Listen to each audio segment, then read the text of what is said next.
congratulations to him. Thank you. So, Dean, are you a Broncos fan?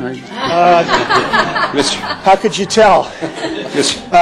We'll comment on that in a real public comment later. Here, you need to switch. We have had another episode from one in our community that lacks integrity and bullies others. Mr. Veek, I'm going to interrupt you for just a moment, and we'll pause your timer.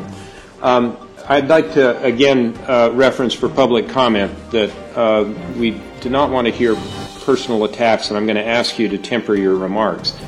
The public comment period for items on the agenda are for matters that are within the subject purview of this board, and basically those are the things that the board might make decisions. So. Well, this is pretty interesting.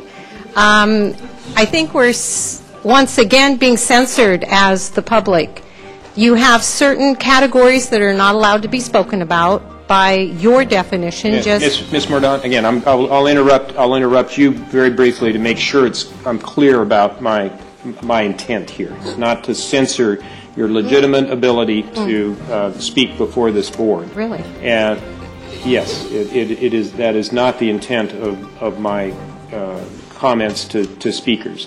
It's very clear in the Brown Act what the purpose of public comment for items not on the agenda is, and that is to speak to the board on items within its purview. I'd just like to say that a C head, and everybody says, what's a C head? Well, hey, you got the cheese heads? Why not the C heads? Seattle Seahawks. So I think the C heads will give the Denver Ponies C legs, and they will lose. So thank you.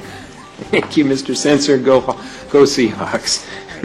I am Julie Tacker. I live in San Gibson Obispo County, where the Super Bowl is in your purview, but the conduct of a colleague is not.